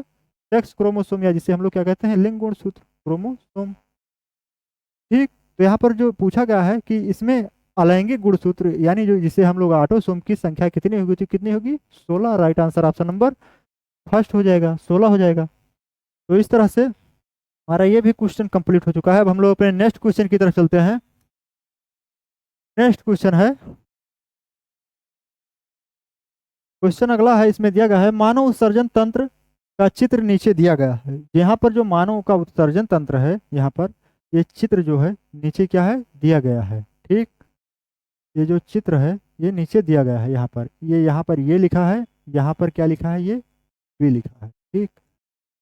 नीचे दिया गया है। यहाँ पर उस विकल्प का चयन कीजिए जो इसके ए और बी द्वारा नामांकित भागों भागों के कार्यों को निरूपित करता है, और बी द्वारा भागों के कार्यों को निरूपित करता है। यहाँ पर जो ये है, ये मूत्र क्या है? मूत्र ये वाहिनियां हैं। क्या है? मूत्र वाहिनियां। यहाँ पर क्या है? ये किडनी है, ठीक। तो यहाँ पर जो ऑप्शन फर्स्ट है, यहाँ पर ये का जो कार्य बताया गया है कि क्या ये कार्य होगा, यहाँ पर ये और बी है, यहाँ पर किडनी का ये मूत्र वाहिनियां यानी यूरेटर।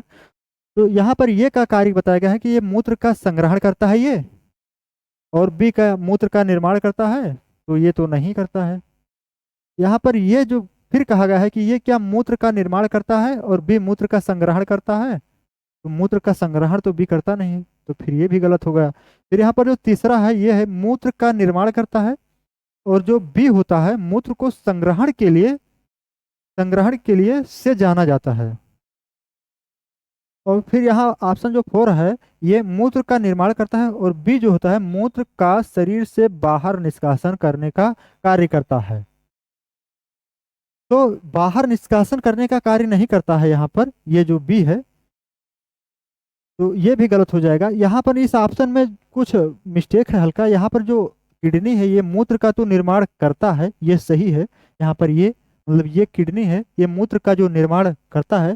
फिर उसके बाद में यहाँ पर जो बी है, ये मूत्र को संग्रहण मतलब इकट्ठा करने के लिए कहाँ पर, यहाँ पर गाल जो ब्लेडर है, यहाँ पर जो गाल ब्लेडर है यानी मूत्राशय है, इसमें मूत्राशय में मूत्राशय में ले जाता है। तो यहाँ पर ये होना चाहिए, यहाँ पर वही है, इसमें कुछ टाइपिंग में कुछ मिस्टेक है, क्योंकि मूत्र को संग्रहण के लिए गाल ब्लेडर यानी मूत्राशय में ले जाता है, इसलिए यहाँ पर हमारा जो right answer option number third हो जाएगा। ठीक, तो अब हम लोग अपने नेक्स्ट क्वेश्चन पर चलते हैं।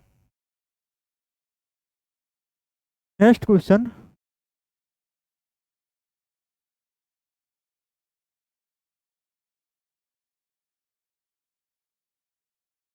नेक्स्ट क्वेश्चन है, निम्न में से गलत कथन की पहचान कीजिए। पहला है कि, यहाँ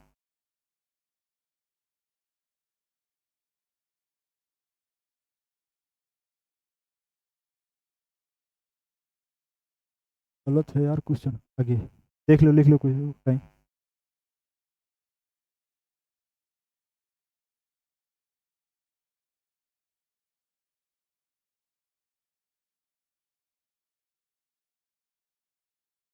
अगला क्वेश्चन है, अजैव निम्नीकरण।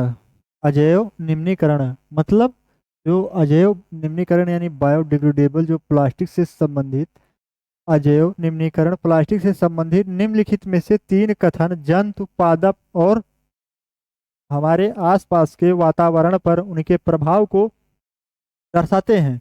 असंगत कथन का चयन कीजिए। कौन से अजैव जो निम्नीकरण हैं वो प्लास्टिक से संबंधित तीन कथन जंतु, पादप और हमारे जो आसपास के जो वातावरण है इनके प्रभाव को दर्शाते हैं। तो इसमें जो है पूछा गया है, जो असंगत कथन है उनको चुने। तो यहाँ पर प्लास्टिक के थैले टिकाऊ होते हैं, चलो टिकाऊ होते हैं। यह है एक मृदा की, मतलब जो अजैव निम्नीकरण है, यहाँ पर जो प्लास्टिक है अजैव निम्नीकरण, यह मृदा की उर्वरक शक्ति को कम करते हैं। तो यह मृदा की उर्वरक शक्ति को कम करते हैं, कौन से, जो प्लास्टिक होते हैं, तो ये तो सही है। फिर यहाँ जो ऑप्शन जो थर्ड है, जानवरों द्वारा खाए जाने पर घातक साबित हो सकते हैं, तो जो प्लास्टिक है तो ये भी सत्य है, घातक साबित हो सकते हैं। ये नालियों को जाम कर देते हैं, तो ये जो प्लास्टिक है या जो अजैव निम्नीकरण है, ये क्या करते हैं, ये नालियों को भी जाम कर देते हैं। लेकिन यहाँ पर जो क्वेश्चन में जो पूछा गया था कि कौन से हमारे आसपास के वातावरण और उनके प्रभाव को दर्शाते हैं, तो ये जो है, ये हमारे जो तीन ऑप्शन है, ये हमारे वातावरण और प्रभाव को जो है, उनके प्रभाव को दर्शाते हैं।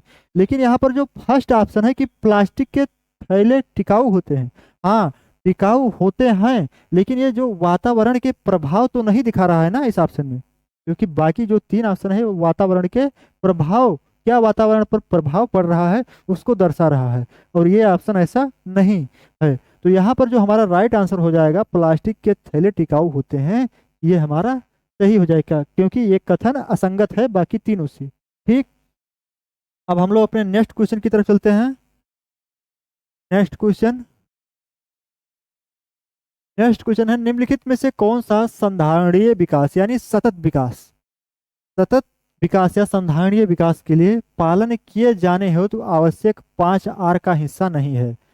यहाँ पर पूछा गया है सतत विकास के लिए जो 5 आर का हिस्सा है उसमें से कौन सा हिस्सा नहीं है। तो रिपर्पज ये 5 आर का हिस्सा है, रिसाइकिल ये 5 आर का हिस्सा है, यहाँ पर रिफ्यूज है ये भी 5 आर का हिस्सा है, लेकिन यहाँ पर जो रीजनरेशन है ये 5 आर का हिस्सा नहीं है, इसलिए right answer option number third हो जाएगा। फिर हम लोग अपने नेक्स्ट क्वेश्चन की तरफ चलते हैं। नेक्स्ट क्वेश्चन है, मूल शीर्ष की निरंतर जो है, मूल शीर्ष यानी एपेक्स जो रीजन होता है, एपेक्स यानी पेड़ पौधे का जो एपेक्स रीजन होता है, यानी मूल शीर्ष, ये मान लो मूल शीर्ष है पेड़ पौधे का, ठीक, ये मान लो मूल शीर्ष है, तो मूल शीर्ष के निरंतर विभाजित होने वाली कोशिकाओं को निरूपित करता है या करती है, क्या है, कौन सी करती है, अंकुरण या परिपक्वन या विभाज्योतक वृद्धि या हार्मोन्स स्तर में वृद्धि, या हार्मोन्स स्तर में वृद्धि। तो यहाँ पर जो निरंतर विभाजित होने वाली कोशिकाओं को निरूपित करती है, तो यहाँ पर जो मेरिस्टेमेटिक जो टिश्यू होता है, या मेरिस्टेमेटिक यहाँ पर जो टिश्यू यानी विभाज्योतक वृद्धि के कारण, यहाँ पर जो right answer option number third हो जाएगा कि जो मूल शीर्ष है निरंतर किसके कारण विभाजित होता है, विभाज्योतक वृद्धि के कारण। फिर उसके बाद में हम लोग अपने नेक्स्ट क्वेश्चन की तरफ चलते हैं। नेक्स्ट क्वेश्चन है, निम्नलिखित में से कौन सा पौधे में संग्रहित कार्बोहाइड्रेट है? स्टार्च है या सुक्रोज है या ग्लूकोज है या ग्लाइकोजन है? तो कौन सा पौधे में संग्रहित कार्बोहाइड्रेट है? पौधे में संग्रहित कार्बोहाइड्रेट यहाँ पर स्टार्च हो जाएगा। कौन सा? Starch. Right answer option number first, sucrose होगा नहीं। ग्लूकोज ये ह्यूमन में होता है यहाँ पर स्टोर, फिर उसके बाद में ग्लाइकोजन भी ह्यूमन में स्टोर होता है। यहाँ पर जो स्टोर संग्रहित करने के रूप में कार्बोहाइड्रेट स्टार्च होता है, इसमें पौधे में। तो फिर हम लोग अपने नेक्स्ट क्वेश्चन की तरफ चलते हैं। नेक्स्ट क्वेश्चन है, मनुष्य का निम्न में से कौन सा अंग उत्सर्जन अंग के रूप में कार्य नहीं करता है? इनमें से जो अंग दिए गए हैं, इनमें से पूछा गया है कौन सा अंग जो है उत्सर्जन अंग का जो है के रूप में कार्य नहीं करता है। कौन सा अंग? फेफड़ा या छोटी आंत या त्वचा या बड़ी आंत? तो यहाँ पर जो फेफड़ा है ये भी उत्सर्जन अंग के रूप में काम करता है, क्योंकि कार्बन डाइऑक्साइड को बाहर निकालता है, ऑक्सीजन को अंदर लेता है, इसलिए ये भी एक उत्सर्जन अंग के रूप में माना जाता है। तो ये उत्सर्जन के अंग के रूप में कार्य करता है। यहाँ पर जो त्वचा है, त्वचा भी जो हमारे शरीर में जैसे अन्य जो पदार्थ होते हैं अनवांटेड, वो हमारे शरीर से पसीने के माध्यम से और अन्य माध्यम से यहाँ पर बाहर निकालता है उत्सर्जी पदार्थ को, तो इसलिए भी ये अंग भी क्या है, उत्सर्जन अंग के रूप में काम करता है। इसी तरह से जो बड़ी आंत है, बड़ी आंत में जब हमारा जो भोजन स्मॉल इंटेस्टाइन में जब अधिकतर डाइजेस्ट हो जाता है, उसके बाद में जितने भी जो बचे हुए जो पदार्थ होते हैं उसको बाहर निकालने का कार्य कौन सा करता है? बड़ी आंत। इसलिए इसको भी एक उत्सर्जन अंग मान लिया जाता है। तो यहाँ पर बचा क्या? छोटी आंत। छोटी आंत में क्या होता है? केवल पाचन एवं अवशोषण। इसलिए यहाँ पर पूछा गया है उत्सर्जन अंग के रूप में कार्य नहीं है, तो किसका नहीं है? छोटी आंत का। Right answer option number second हो जाएगा। अब हम लोग अपने नेक्स्ट क्वेश्चन की तरफ चलते हैं। नेक्स्ट क्वेश्चन है, श्वसन की दर। नेक्स्ट क्वेश्चन है, नेक्स्ट क्वेश्चन है, श्वसन की दर प्रकाश संश्लेषण की दर से अधिक होने से पौधे पर क्या प्रभाव पड़ेगा? अगर पौधे में श्वसन की दर अधिक हो जाए, यानी श्वसन ज्यादा हो और प्रकाश संश्लेषण की दर कम हो, तब पौधे पर कौन सा प्रभाव पड़ेगा? तो यही पूछा गया है। पौधे का विकास धीमा हो जाएगा, यह उत्पादित भोजन की तुलना में अधिक भोजन का ऑक्सीकरण होगा, जिससे पोषण के अभाव में पौधा सूख जाएगा, या अधिक ऊर्जा उत्पन्न होने के कारण पौधे के विकास में वृद्धि होगी, या पौधे बहुत अधिक मात्रा में भोजन संग्रहण करेंगे। तो यहाँ पर जो ऑप्शन सेकंड दिया है ये हमारा राइट आंसर होगा। क्यों? क्योंकि यहाँ पर लिखा है उत्पादित भोजन की तुलना में अधिक भोजन का ऑक्सीकरण होगा। क्योंकि जब श्वसन अधिक होगा तब जो होता है हमारे भोजन का यानी ग्लूकोज का इसमें डिग्रेडेशन अधिक होगा, और जब ग्लूकोज का डिग्रेडेशन अधिक होगा और यहाँ पर प्रकाश संश्लेषण यानी भोजन बनने की क्षमता जब कम होगी, तब क्या होगा? पोषण यानी कमी होगी, और जब पोषण की कमी होगी तब इसके अभाव में क्या होगा? पौधा क्या होगा? सूख जाएगा। तो इसलिए ऑप्शन हमारा जो राइट हो जाएगा सेकंड। फिर हम लोग अपने नेक्स्ट क्वेश्चन पर चलते हैं। नेक्स्ट क्वेश्चन कौन सा है?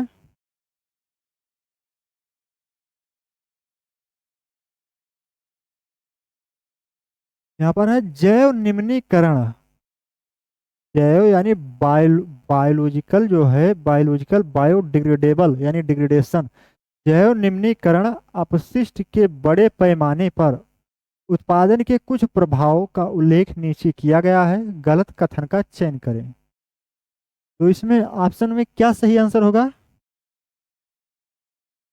तो जहां पर जैव निम्नीकरण होता है, अपशिष्ट के बड़े पैमाने पर उत्पादन के कुछ प्रभाव का उल्लेख नीचे किया गया है, गलत कथन का चयन करें। यहाँ पर जो जब बायोलॉजिकल जहाँ पर बायो का डिग्रेडेशन होता है, जो जैव निम्नीकरण मतलब जहाँ पर क्या होता है, जो बड़े यहाँ पर जो जैविक पदार्थ हैं जब सड़ते हैं तो उनसे क्या होता है, क्या प्रभाव पड़ता है? तो उनसे दुर्गंध वो तो देता है, ठीक। जब उसका डिग्रेडेशन होता है किसका? जैविक पदार्थ का, जो सड़े गले हैं, ठीक। फिर उसके बाद में ऑप्शन जो थर्ड है ये है बच्चों के प्रजनन स्थल, यानी ये बच्चों नहीं, सॉरी, ये मच्छरों, यहाँ पर मच्छरों होना चाहिए। यह मच्छरों के प्रजनन स्थल के रूप में कार्य करता है, जिससे बीमारियां फैलती हैं। जब प्रदूषण अधिक होगा, क्योंकि जब यहाँ पर जैव निम्नीकरण यानी जो बायो जो डिग्रेडेशन अधिक होगा यहाँ पर, तो क्या होगा, मच्छर कहाँ, यहाँ पर गंदगी ज़्यादा होगा और जैव जो प्रजनन होता है यहाँ पर मच्छरों का जो अधिक होगा, इसलिए बीमारियां भी फैलेंगी। मृदा पोषक तत्वों की पुनर्प्राप्ति होगी। हाँ, तो ये भी सही है, क्योंकि जब जैव यानी कार्बनिक जब पदार्थों का डिग्रेडेशन होगा, तब इसमें से क्या होगा, मृदा में पोषक तत्व भी उसको मिलेगा, तो उसकी पूर्ति तो होगी ही। दुर्गंध देगा, तो ये भी सही है, ये भी सही है, ये भी सही है। लेकिन यहाँ पर जैव निम्नीकरण से जो लैंड फिल में भेजे जाने वाले अपशिष्ट पदार्थ की मात्रा जो है नहीं बढ़ेगी। तो इसलिए यहाँ पर जो राइट आंसर हो जाएगा ऑप्शन नंबर फर्स्ट हो जाएगा। अब हम लोग अपने नेक्स्ट क्वेश्चन पर चलते हैं। नेक्स्ट क्वेश्चन है, वसा के पाइसीकरण में सहायक होता है। जैसा कि हमने आप सभी लोगों को पहले ही डिटेल में बता दिया कि वसा के जो है पाइसीकरण में या इमल्सिफिकेशन में क्या सहायक होता है, HCl या विटामिन या ट्रिप्सिन या पेप्सिन या लवण, यानी कौन सा लवण, पित्त लवण या पित्त रस। तो यहाँ पर जो वसा के जो है पाइसीकरण में पित्त लवण जो है सहायक होता है, ठीक, जिसके द्वारा क्या होता है, वसा जल में घुलनशील बन जाता है और ये जो है जल में घुलनशील होकर के ये टूट जाता है अपने स्मॉलेस्ट रूप में फैटी एसिड और गिल्सराल में, जिससे जो है हमारे शरीर में ये एब्जॉर्ब हो जाता है, ठीक। फिर हम लोग अपने नेक्स्ट क्वेश्चन पर चलते हैं। नेक्स्ट क्वेश्चन है, जीनों के कुछ लक्षणों का उल्लेख नीचे किया गया है। जीन के जो है कुछ लक्षण का जो उल्लेख है नीचे किया गया है। कौन सा विकल्प जीनों के गलत लक्षणों को दर्शाता है। जीन के यहाँ पर बताया गया है कुछ लक्षण हैं, वह नीचे उल्लेख किए गए हैं। और कौन सा विकल्प है जो जीन के गलत लक्षणों को दर्शाता है, कौन सा विकल्प है इसमें से जो जीन के गलत लक्षणों को दर्शाता है। तो जो जीन होता है ये प्रोटीन का उत्पादन करके लक्षणों को नियंत्रित करता है। जीन प्रोटीन से ही बना होता है और ये प्रोटीन का उत्पादन करके क्या होता है, लक्षणों को नियंत्रित करता है, ठीक। ये भी जो है क्या होगा, ये सही है। इसमें कौन सा विकल्प गलत है पूछा गया है। और सेकंड जो ऑप्शन है, प्रत्येक जनन कोशिकाओं में एक जीन सेट होता है, ठीक। तो ये भी सही है, जो प्रत्येक जनन कोशिकाओं में क्या होता है, एक जीन सेट अपना होता है, ये भी सही है। इनमें कोई परिवर्तन नहीं होता है, या ये DNA के खंड हैं। तो जो जीन है ये क्या है, ये DNA के ही पार्ट है, यानी DNA के ही खंड है, तो ये भी सही है। लेकिन इसमें गलत कौन सा, इसमें पूछा गया है कौन सा विकल्प जीनों के गलत लक्षण को दर्शाता है। तो गलत लक्षण जो जीन का इसमें यही बताया गया है कि इनमें से कोई परिवर्तन नहीं होता है, क्योंकि जीन में परिवर्तन होता है। परिवर्तन होने के कारण ही क्या होता है, जीन में जो सभी व्यक्तियां एक समान नहीं होते हैं सभी व्यक्ति, तो यहाँ पर इनमें कोई परिवर्तन नहीं होता है, तो इनमें परिवर्तन होता है, इसलिए right answer option number third हो जाएगा, ठीक। तो हम लोग अपने नेक्स्ट क्वेश्चन पर चलते हैं। नेक्स्ट क्वेश्चन, यहाँ पर नेक्स्ट क्वेश्चन है, कुछ पौधे अपनी जड़ों से नए पौधे को भी पैदा कर सकते हैं, ऐसे ही पौधे का एक उदाहरण है। कौन से पौधे का उदाहरण है ऐसा एक, इसमें से पूछा गया है, नागफनी का या अदरक का या पत्थर चट्टान का या शकरकंद का, जिसे हम लोग गंजी कहते हैं। तो यहाँ पर हो जाएगा, नागफनी का नहीं होगा, अदरक का भी नहीं, पत्थर चट्टान का नहीं, यहाँ पर जो शकरकंद है, गंजी है, ये क्या होगा, शकरकंद। यानी ये अपने ही जड़ों से नए पौधे जो है क्या कर सकते हैं, पैदा कर सकते हैं। Right answer option number fourth. फिर हम लोग अपने नेक्स्ट क्वेश्चन पर चलते हैं। नेक्स्ट क्वेश्चन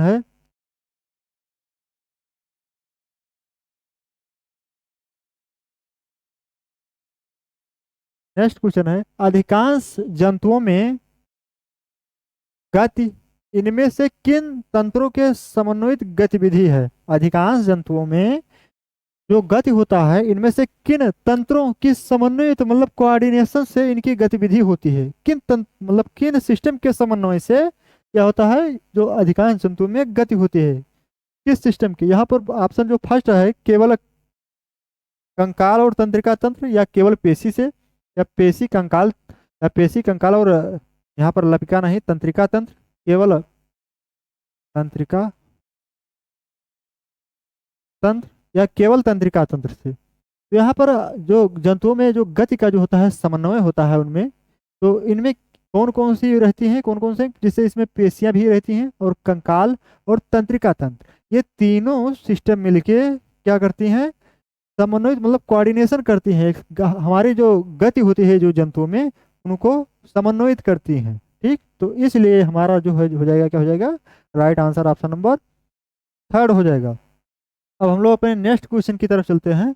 नेक्स्ट क्वेश्चन है, आज के परिदृश्य आज के परिदृश्य में मनुष्य की अभिवृत्ति में हुए किस मनुष्य की अभिवृत्ति में हुए किस परिवर्तन ने,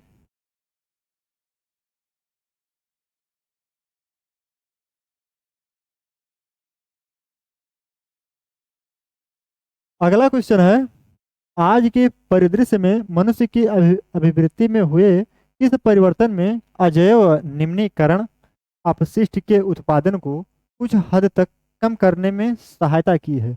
अजैव अजैव मतलब जो नॉन बायोडिग्रेडेबल है, तो अजैव निम्नीकरण अपशिष्ट के उत्पादन को कुछ हद तक कम करने में सहायता की है। कौन सी चीज आज के परिदृश्य में, मतलब आज के समय में जूट के थैले का उपयोग, या यूज एंड थ्रो अभिवृत्ति, या जीवन शैली में सुधार, या पैकेजिंग में प्लास्टिक का उपयोग। तो यहाँ पर जूट के थैली का उपयोग है। तो ये हमारा जो right answer option number first हो जाएगा। ये अजैव निम्नीकरण अपशिष्ट उत्पादन के कुछ हद तक कम करने में मदद किया, क्योंकि ये जूट का है ना कि प्लास्टिक का। तो ये जैव है, मतलब जैव निम्नीकरण इसके द्वारा हो जाता है। अजैविक निम्नीकरण मतलब नॉन बायोडिग्रेडेबल नहीं है, बायोडिग्रेडेबल है, बायोडिग्रेडेबल है, डिग्रेडेबल है। ठीक, बायोडिग्रेडेबल। फिर हम लोग अपने नेक्स्ट क्वेश्चन की तरफ चलते हैं। नेक्स्ट क्वेश्चन है, मनुष्य में अलिंग गुणसूत्र यानी ऑटोसोम के युग्म